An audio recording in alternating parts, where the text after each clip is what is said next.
Hello and welcome to Good Evening Britain, a Force for Good's weekly show coming to you live from our studios here in the heart of the great British city of Glasgow, with me, your host, Alistair McConnachie. We are broadcasting on all our digital platforms throughout the United Kingdom and across the world. We're bringing you quality, pro-UK comment and analysis every Wednesday from 7 until 8 p.m. on Facebook, on YouTube, on Twitter, and also on TikTok. Folks, please do tell us where you're watching from. Please do send in your greetings. Please do send in your comments and your questions on this Bonfire Night, 5th of November, 2025. And you might even hear in the background the distant echo of faraway fireworks in Glasgow tonight. And we always love this time of year. It's quite a patriotic time of year as well, because of course we are remembering the salvation of James VI from the evildoers who planned to kill him and his son, his heir, Prince Henry, as well as basically all the lords and MPs in Parliament who would be having the misfortune of also getting blown up. So quite a remarkable and ridiculous campaign against the king back on this day in 1605. But it was foiled. It was foiled by various British patriots who got to hear about the scam and told the authorities. And in particular, it would be Lord Monteagle, who was a friend of one of the plotters led by Robert Catesby. And he received a letter that was warning him to stay away from Parliament that day. And his suspicions were aroused. And so he passed it to one of the king's men, who alerted the king, who commanded the basements of Parliament to be searched. And there they found Guy Fawkes in his nefarious act. And he got caught, he got questioned, and then they tried to hang him prior to drawing him and quartering him. But some people say he jumped off the scaffold and broke his own neck. Whether he did or not, well, that's the story, isn't it? We have to presume it's true. So the Scottish and English parliaments of that time, because this was 1605, it was 100 years prior to the union of parliaments. The Scottish and English parliaments decreed that from henceforth the 5th of November would be remembered as a day to celebrate the salvation of the king. And the tradition of burning an effigy of Guy Fawkes actually started in Scotland, because hitherto the Scots were in the manner of burning effigies, usually of the Pope, actually. But so they stopped doing that and they burnt effigies instead of Guy Fawkes. And we're to this day we remember that. But how many people know really the story behind all of that? That was just a quick 2-minute introduction into it. But one of the things which strike me as ridiculous that the Catholic plotters wanted to do, because they didn't like the Scottish Presbyterian. And so what they wanted to do was to kill James and kill his heir and capture his 9-year-old daughter, who was called Catherine. And what they hoped to do with her would be to convert her to Catholicism and marry her off to a Catholic monarch who would presumably come over to Britain, and they hoped thereby to turn Britain into a Catholic nation. Well, that wasn't really going to happen, even if they had got their way. What was it? Because Scotland wasn't going to agree to that. So they might have at the most had a Catholic monarch on the throne of England for a little while. But anyway, none of that really was going to work out in the long run. And it required Catherine herself to want to be converted. And she is on record as stating that she would have rather died with her father than to convert.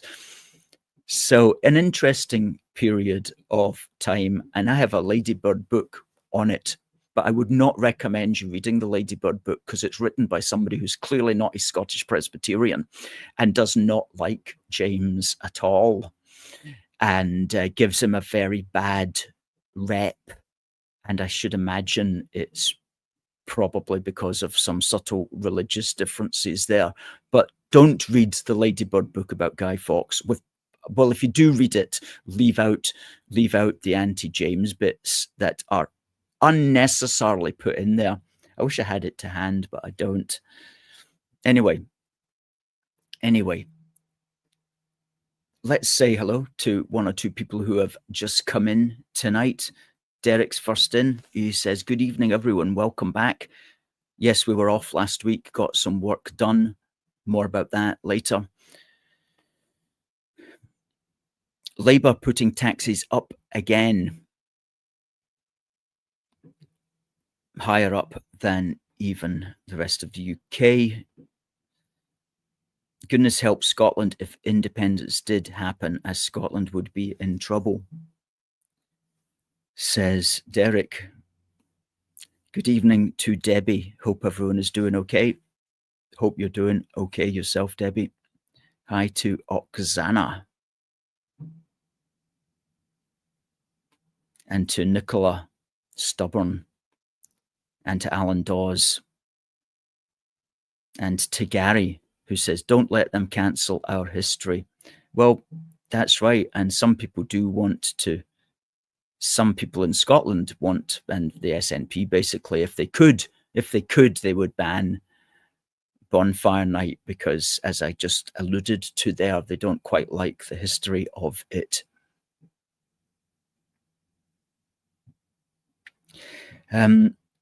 Anybody going to a bonfire tonight?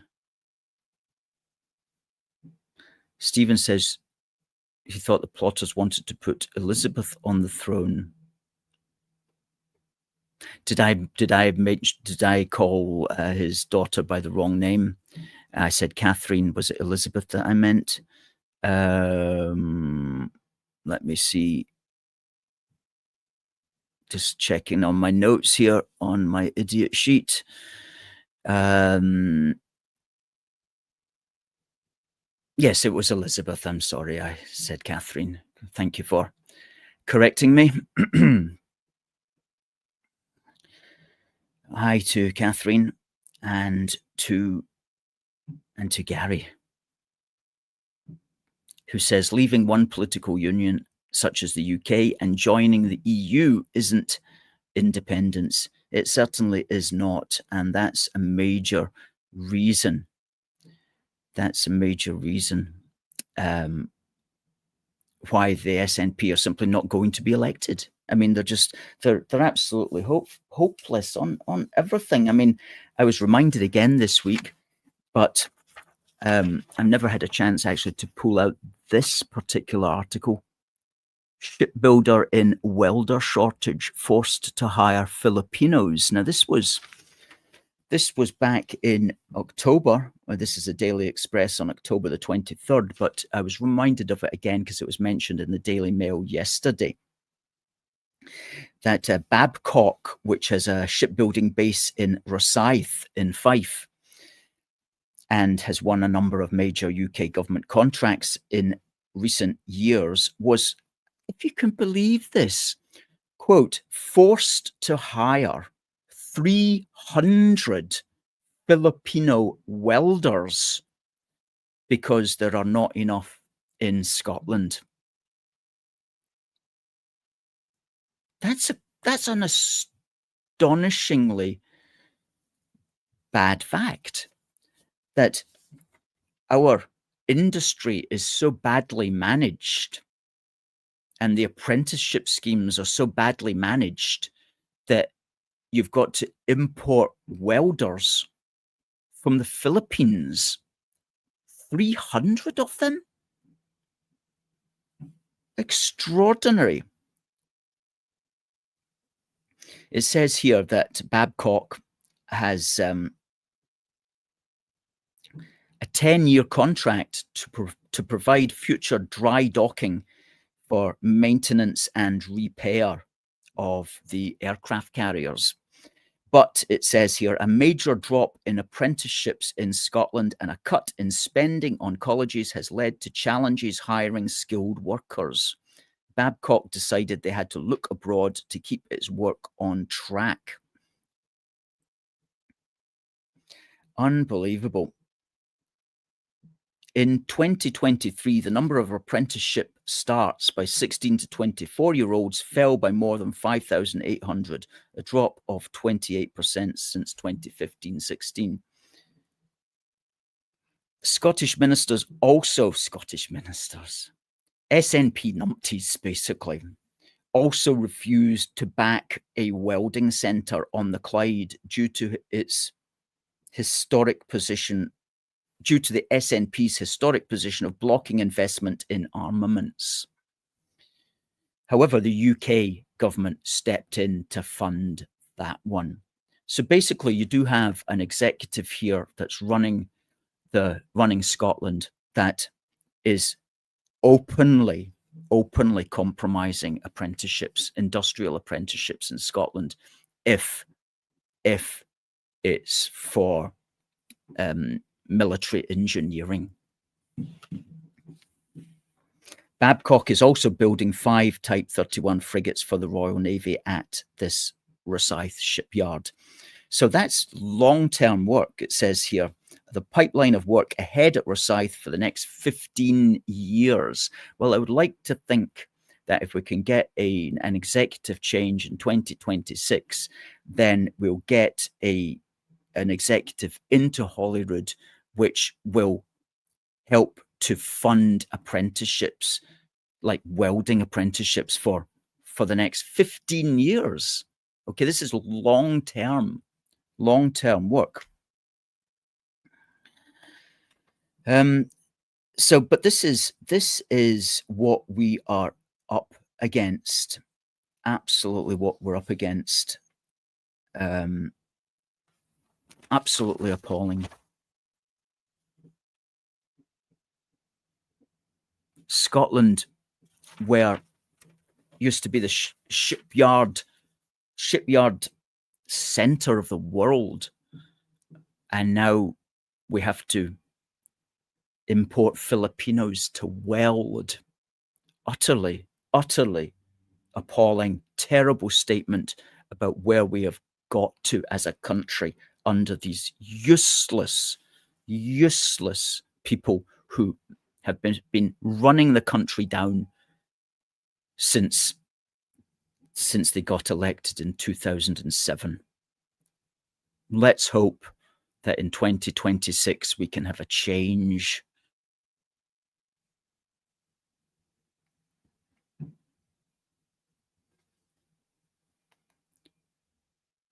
Nicola says, Babcock used to have the best welders in the world. They had their own welding school.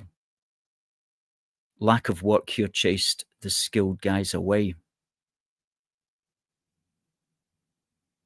Gary says, that's insane, hiring abroad when so many are unemployed. Train them up, you idiots. I second that emotion. Why can't they employ Scots? Well, presumably it's just because there's none trained properly, which seems ridiculous, because what was the Billy Connolly joke that when he turned up at the Clyde in the shipyard, he became a welder? but he had actually wanted to become a painter. It's just that he stood in the wrong line. Something like that.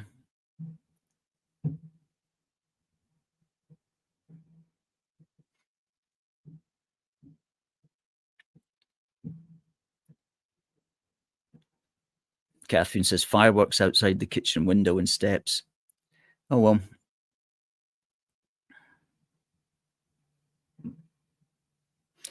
Patriot Dan says, SNP Glasgow is like something from Blade Runner, and they're wanting more funds to make it worse.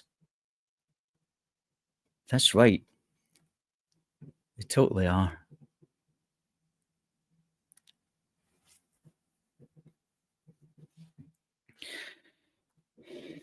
Can people hear the fireworks going off? Is it coming through here?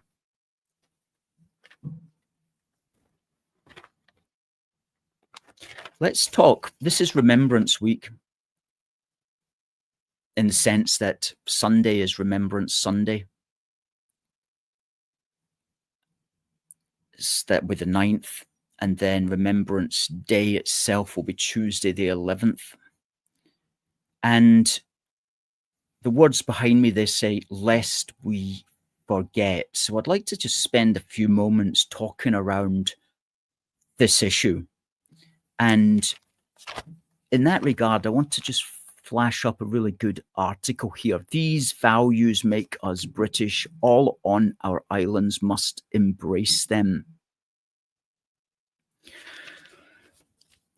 And it's by David Frost, Lord Frost. He says, wider knowledge of the events and traditions that shape the country can help bind society together. Now, in that sense, knowledge of an event is, for example, tonight, Bonfire Night. Knowledge of that, how it relates back to the Union of the Crowns in 1603, when King James VI of Scotland also inherited the throne of England after Elizabeth I died. And generally speaking, most people were fine with that. But as I mentioned at the start of the show, there were a few people from a religious perspective who didn't like the idea of a Scottish Presbyterian taking the English throne. So there's a little bit of pushback, as they say in today's modern world. And that resulted, of course, in the Guy Fawkes incident, when he failed, thank God, and got his comeuppance, which in those days was pretty rough. Anyway, that's one event. And traditions are also, for example, Remembrance Day. That's a tradition as well. And it's the few days running up to Remembrance Day as well allows us to reflect upon the sacrifice that have been made by our ancestors in the various wars. And it has to be said that the idea of having specific remembrance didn't really come into play in Britain until after World War I. I mean, when you think about it, prior to World War I, that Britain had been involved in a lot of smaller wars and bigger wars, right through going back into the 1700s and before. But there wasn't any days really set apart to remember them, not in any national sense. And a lot of that, of course, would have to do with the fact that Britain as a nation at the time wasn't as connected as it has become in the last 100 years through media, through roads, through railways. And so the idea of having national specific days might not have been as practical as they started to become after World War I. Although I think it started really to begin after the Boer War, when monuments started to get put up to the Boer War, in a sense, publicly, in a way that they hadn't during the 1800s to the various wars that Britain had been involved in during that period. So it was World War One that really started to get remembrance as a tradition established in Britain and in our consciousness as British people. And so the point that Lord Frost is making here, and he says some things that really disturbed me. He goes, only over a third of people know who won the Battle of Hastings. Over 40% of us don't know who we were fighting on D-Day. And only half of us even know what D-Day was. Now, I find that difficult to believe, but it could well be true. Battle of Hastings, of course, was 1066. It was the Norman invasion won by William, the so-called conqueror, who beat the English king, King Harold, and changed England considerably as a consequence. And of course, D-Day, we were fighting the Germans. But if half of us don't know what D-Day was, then that's a big issue, and that's a bad issue, for crying out loud. Maybe I should take that with a pinch of salt, because who knows who they asked for that and where they asked people and so on. But surely that should be something that's taught in school. The basics of World War II. If you don't need to know everything about World War II, at least you should know like D-Day and the Battle of Britain, air conflict, and things like that. But if you don't know those things, then it's kind of difficult to hold a nation together if it doesn't have a common memory. What is it he says here? If we convey the message that nothing about Britain is particularly valuable or interesting, that mainstream culture doesn't matter or perhaps really exist, then we make it easy for migrant communities to detach themselves from that mainstream. Certainly we do, and also just normal British people who should know better. He says, you can't expect cultural coherence when no one knows anything about our culture and no one thinks it's important in the first place. And without that, Britain is just the people who happen to be standing on the islands at any given moment. That is not a country. We've said that before. Britain is not just a place for people to squat on. It's a nation of people with a common ancestry, with common experiences, with often common characteristics as well. And he goes on to be more positive. He says, either we just accept this situation or we make a deliberate effort to change it and create a different sort of society, one where everyone has some sense of Britain's story, some sense of Britain's art, culture, political, scientific, and sporting achievements, to which we could add other kinds of achievements as well. Britain, that is, as an element of the Western civilization of which we are a part, a genuine national culture once again, into which new arrivals, either by birth here or by plane from abroad, can be integrated. Well, that's right. And I would add, of course, it's a lot easier to integrate people into our country if they have a reason to integrate. That is, if there are sufficiently few of them that they need to integrate in order to get along in life. And so, as we always say, integration only works when there are sufficiently few people who are required to integrate, because that's the only way they're going to move forward in society. But once the numbers become so big, then in fact it becomes more of a matter of us having to integrate into them. And that's where large parts of Britain are now.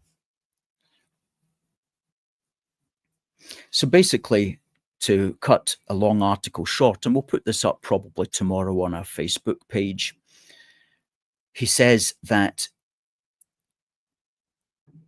we should build a defined body of knowledge that is a reference point for everyone in the country. A defined body of knowledge about the United Kingdom. And the purpose, he says, would be to make choices about particular events and traditions. I can see all of that rapidly unwinding. However, if you give that to some government department, I mean, it'll be the great British tradition of Diwali, or, you know, Kwanzaa, or some other kind of, you know, foreign tradition that we're now meant to pretend is a British tradition. But the idea is fair. The idea is fair here.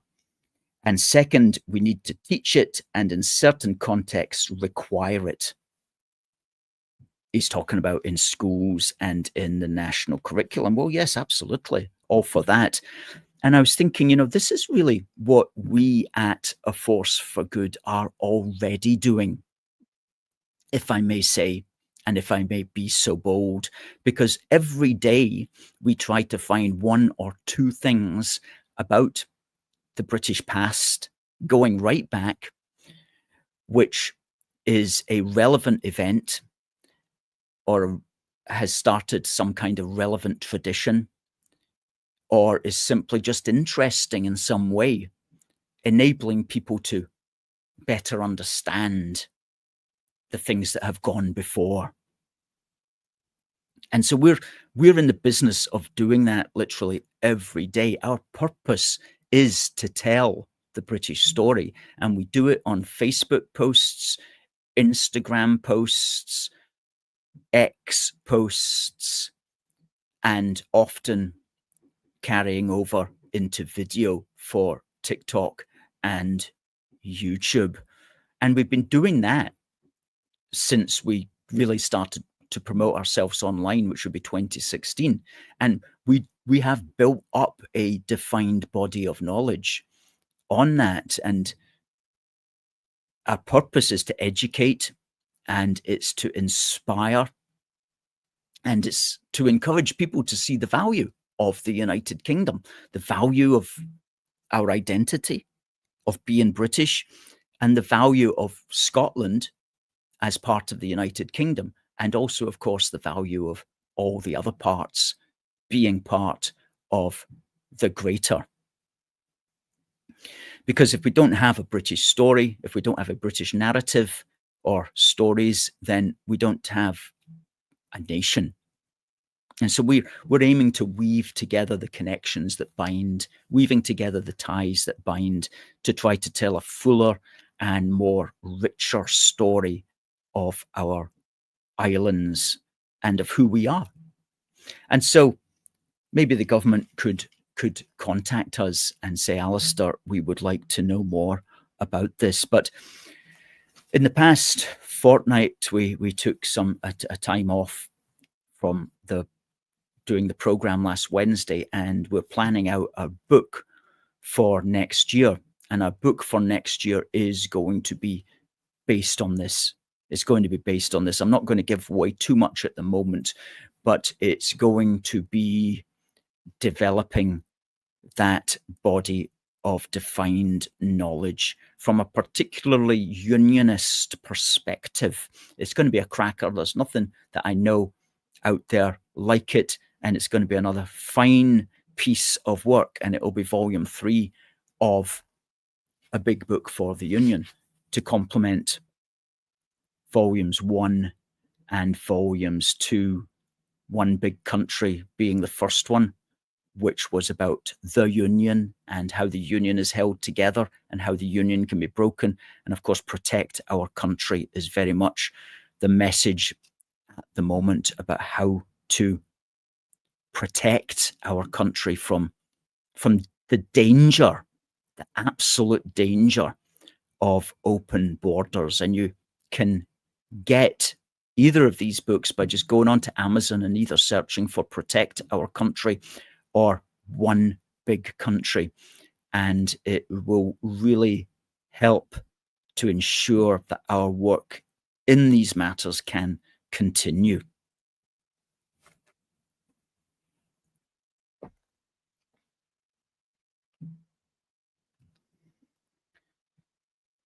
Absolutely. Absolutely. Let's look at some questions. Hi to Derek from Armadale. Always good to see Derek.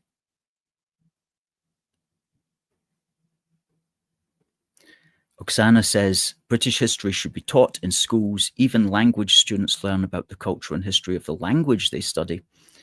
Absolutely. Stephen says, Labour has just launched a new education curriculum that propagandizes diversity. Oh, no. That's the exact opposite of what I was trying to say. Duke of Britain says, happy Bonfire Night. Happy Bonfire Night to you, sir. We've also, on the Facebook page there, we've put up the direct links to One Big Country and to Protect Our Country.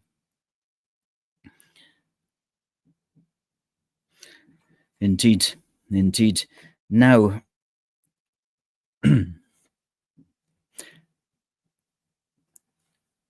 continuing on the remembrance theme, I want to just tell you about a little adventure that myself and my mother and father took 4.5 years now.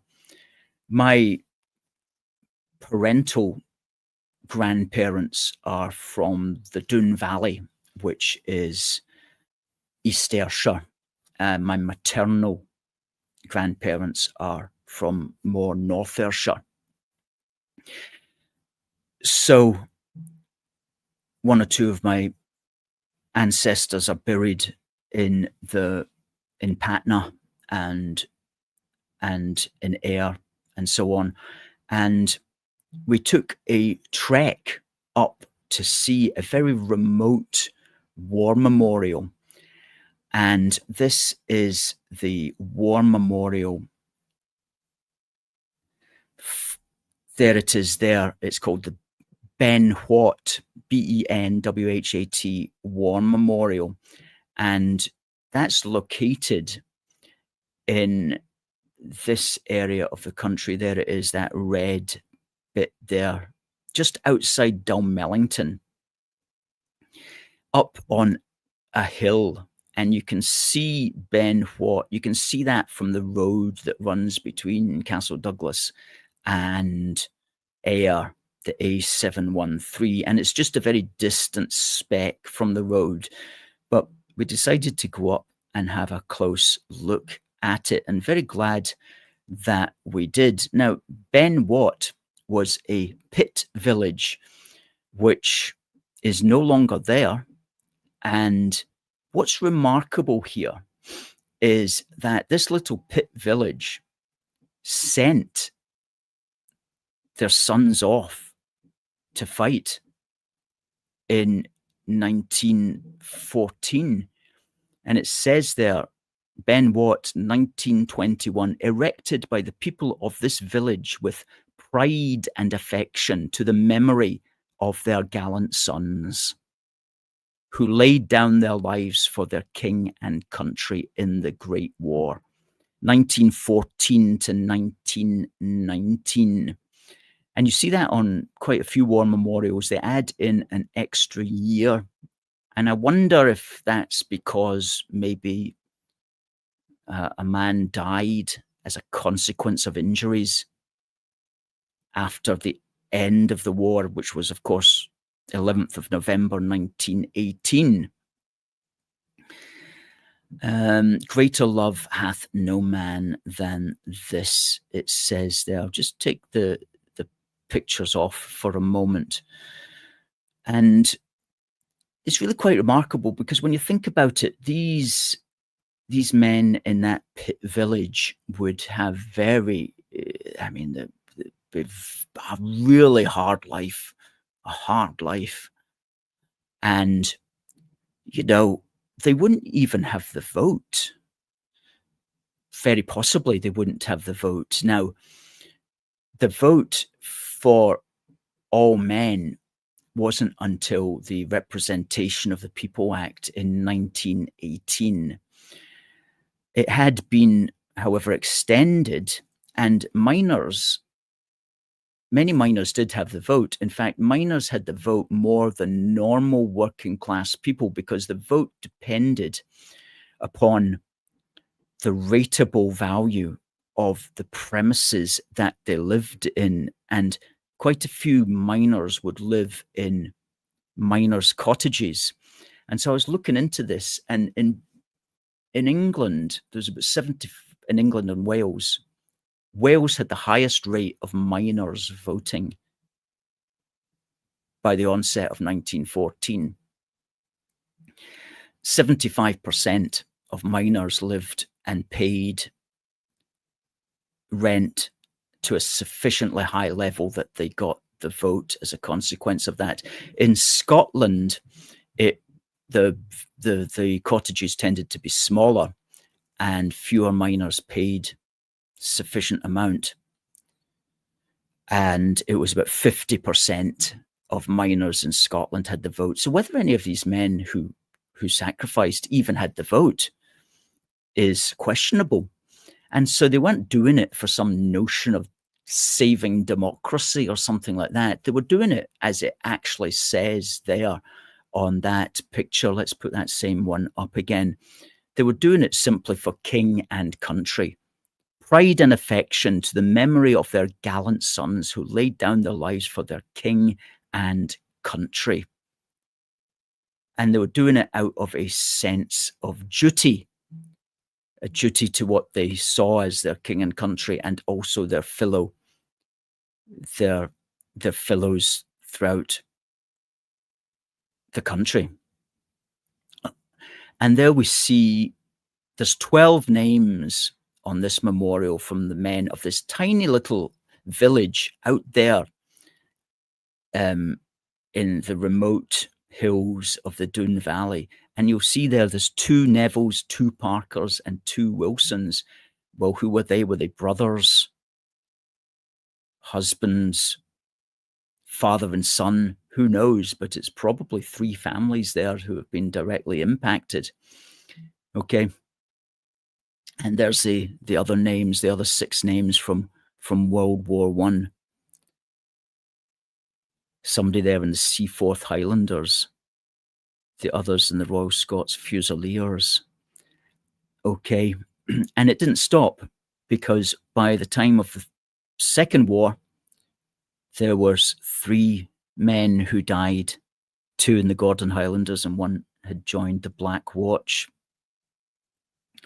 Okay. Quite pleased with that picture that I took. That's looking over behind, you can't see it, but behind the railings there is Dalmellington down in the bottom of the valley. And that's looking out. That's another good shot. That's looking out over towards Ayr, and you can just see the coast. And that'd be Arran. So this is down into Benwhat. This is what's left of the wee village that's down there. It's my mum and dad. Okay. That's another angle of the cottages. So you can see they're just small cottages, obviously. These look like the outhouses of the cottages. And that's further up. That's Patna. Visited a grave of one of my ancestors at the bottom there at Patna Cemetery, and then climbed up the hill here to take that picture of the Patna Memorial overlooking Patna, which was a mining village set up by William Ferguson, who owned the mine, and he called it Patna because his father had served in the British East India Company, and Patna is a city in India. Okay. Yes, that's just a little bit of history there to think about in this Remembrance Week, and to recall to memory the sacrifices of all these men and their families during World War I especially, but also during World War II, and of course ever since. And you know, I heard somebody on the internet saying that your grandchildren, your great-grandchildren, won't know your name. And that really brought me up short. And it made me realize that at the time I couldn't name all my great-grandparents. And I'm of the generation, like my great-grandparents were born in the 1800s, late 1800s.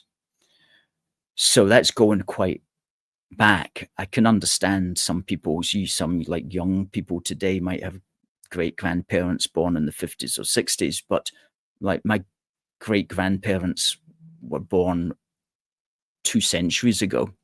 Funny when you think about that. So this is what I would say. It does cause you to think that, because I would like to think that my great-grandchildren, if I were to have them, would at least kind of remember who I was, but then again, they might not. So I would suggest that if there's anything that we can do to remember this week, this month, it would be to try to find out the names of your great-grandparents if you don't know them. I think that would be quite a nice thing to do, because I'm sure they would be quite grateful to know that you're thinking about them. It helps them to live again, as it were. Maybe that's something that we can physically do.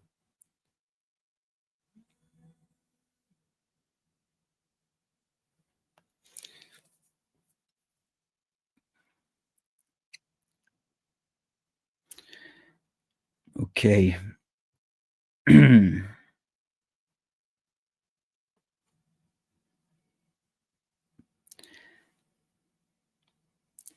Now,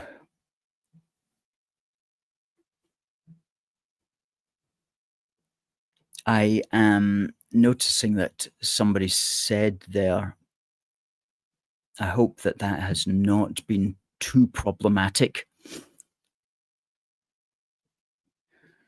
as far as the freezing of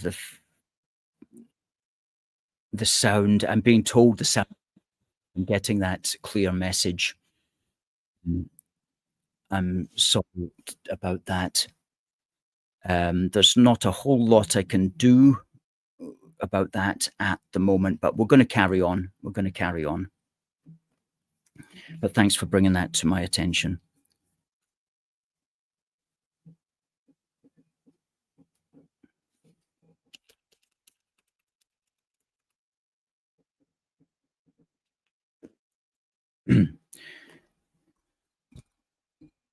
Okay, let me maybe try to speak closer to the mic and see if that makes any difference. Okay. Now, folks, we have written 3 articles this week on our website. One of them is quite a controversial one. We're blaming politicians. We're saying politicians are complicit for the serious incidences which have been going on. The brutal murder, for example, of Wayne Broadhurst on the 27th of October in Uxbridge by a so-called refugee. That's somebody who's been given asylum status. Well, he shouldn't have been in the country in the first place because he got in a lorry. Anybody who comes in on a lorry should be automatically forbidden from getting any kind of asylum consideration whatsoever. It should be a bare minimum that to get asylum consideration, you must come in legally. That is, of course, a point that we make in our book. It seems just normal that should be the case. And politicians who don't want that, then these politicians are complicit in the dangers that then arise from these illegal people. So we've written that one. We'll fire the link into the Facebook link, the Facebook thread, and we'll also fire it into the X thread. Folks, if you're watching on X, please do forward our program to everybody. Please repost it.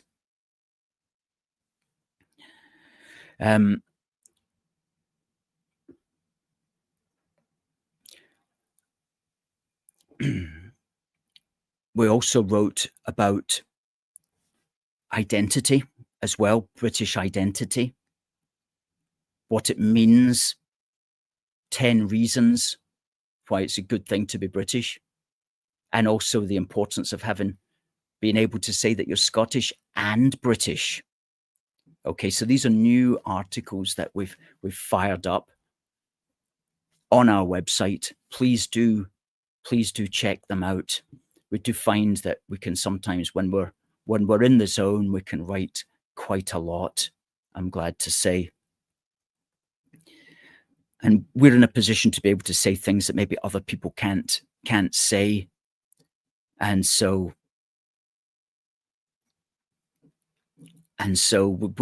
we've, you know, that's a valuable thing that we're able to do. Now, I also just want to remind folk that we've got one or two things for sale in our shop which are related around remembrance. We've got a couple of flags in there. If you were to buy this today, we can get this into the post for you by tomorrow. And that's 85 years remembering the Battle of Britain, which was in September 1940. We've also got a really nice saltire, just like the flag behind me, but a saltire instead of a Union Jack. That's the last one of those that we've got. Again, we can get that to you in time for November the 11th, if you don't already have one. And we've also got, which is interesting, some commemorative plates, which are really quite nice. That's Lincoln Cathedral with 3 of the classic British planes. That's a Wellington, right? And a Spitfire and a Hurricane. If I've got that wrong, somebody will no doubt correct me. Please do, if I've got that wrong. These are all very reasonably priced, and we can get these to you with good packaging. Okay, next one. That's a good one. That's got a couple of wee holes at the back that you can hang it if you wanted to hang it. As does that one. You can hang that one. It's not advised to eat food off these. I should quickly add them, or just for decorative purposes. Okay. This is a wee saucer. That's also got a wee hole that you can hang it up. And that's another one that doesn't have a hanging mechanism, but It's quite a dynamic picture. And I think the final one is that one. But the Lincoln Cathedral one is probably going to be in big demand. That one there, that's the cracker, isn't it, really? Fantastic, that one. More information about these plates at our shop, aforceforgood.uk/shop-1. And we've only got one each of these. So when they're gone, they are gone.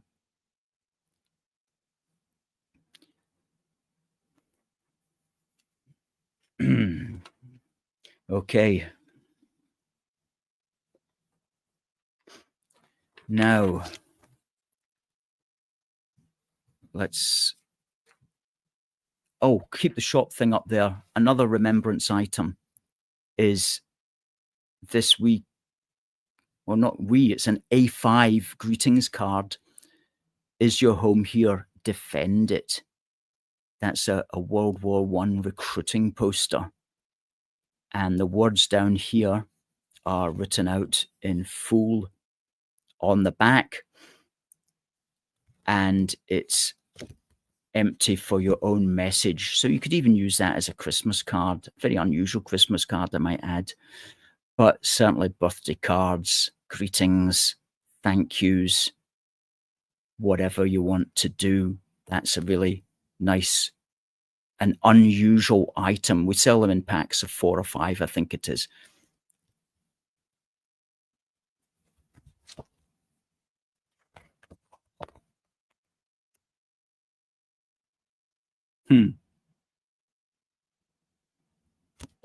Good stuff. Okay, what else have we got? What else have we got? Well, what we do have is just a little bit of news here regarding the Holyrood election in 2026. You know how everybody counts the votes on the night that you have the actual election, so that when you wake up next morning, you're ready to go with a new government. Well, like everything, that's something that can just be messed around. So the SNP has decided in its wisdom that next year they're not going to count the votes on the actual evening of the election. They're going to postpone it to the next morning. And the reason for this is it's going to, quote, add resilience to a complex process. The board's convener, the Electoral Management Board for Scotland, the convener of this has announced that, quote, counting during the day allows the use of well-rested staff. Well-rested staff. That's definitely something that we want for our hard-working public sector desk jockeys, is we always want them to be well-rested. I'm so glad that they're going to be well-rested for the Friday morning. It's so good to know I can sleep securely knowing that the Glasgow desk jockeys are going to be well-rested when they start counting the votes. Probably after a lie-in as well. So that seems to be his main reason. And it'll also give quick access to more resources, whatever the hell that means. So that's the reason given for why we're all going to have to wait until probably mid-afternoon before we find out if there is who has won, which is really irritating, isn't it? But that annoys me, but I'm not going to get bothered by it.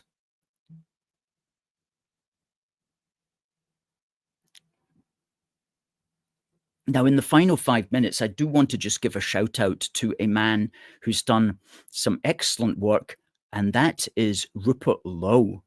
Rupert Lowe yesterday launched his new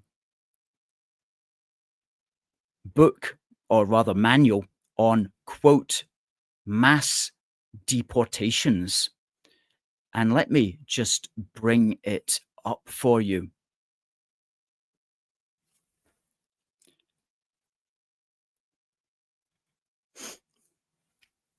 Mass deportations. He's got a snappy title as well. Here we go. Can we get this into the frame?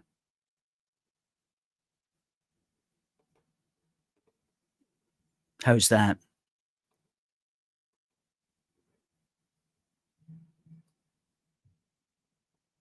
I don't know if we can actually. Anyway, mass deportations, legitimacy, legality, and logistics. I like it. I like the alliteration. And it's really quite detailed here. It's really quite detailed. And he basically starts with the legal obstacles to mass deportations, how to counter them, considers the practical logistics of doing it. And this is really quite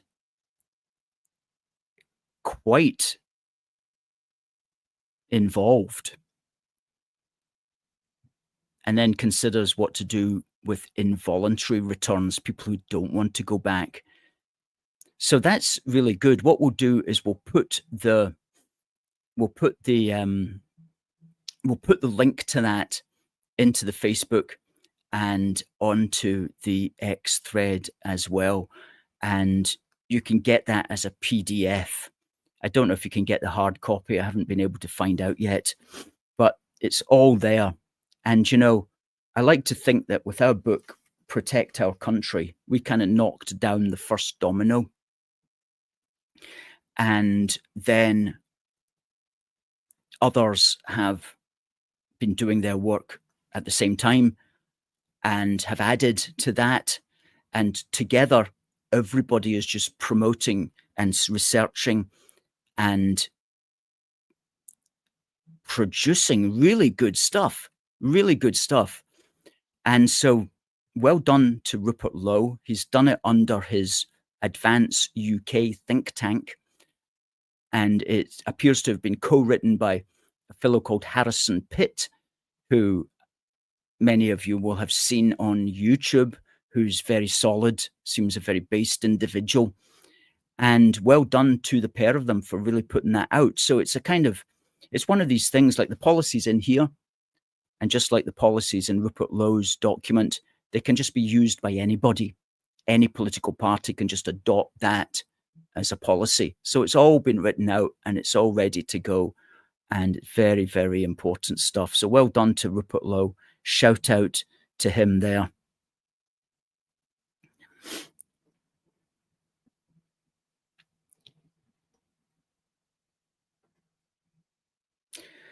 Catherine says the SNP can't be counted with trusting our votes. Well, that's another problem. You're leaving these votes overnight, which is just an unnecessary risk.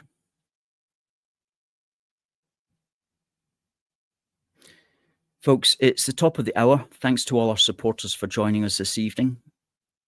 Take care, and we'll see you next Wednesday. And have a lovely week. It just remains for me to say, God bless the United Kingdom and God save the King. See you next week.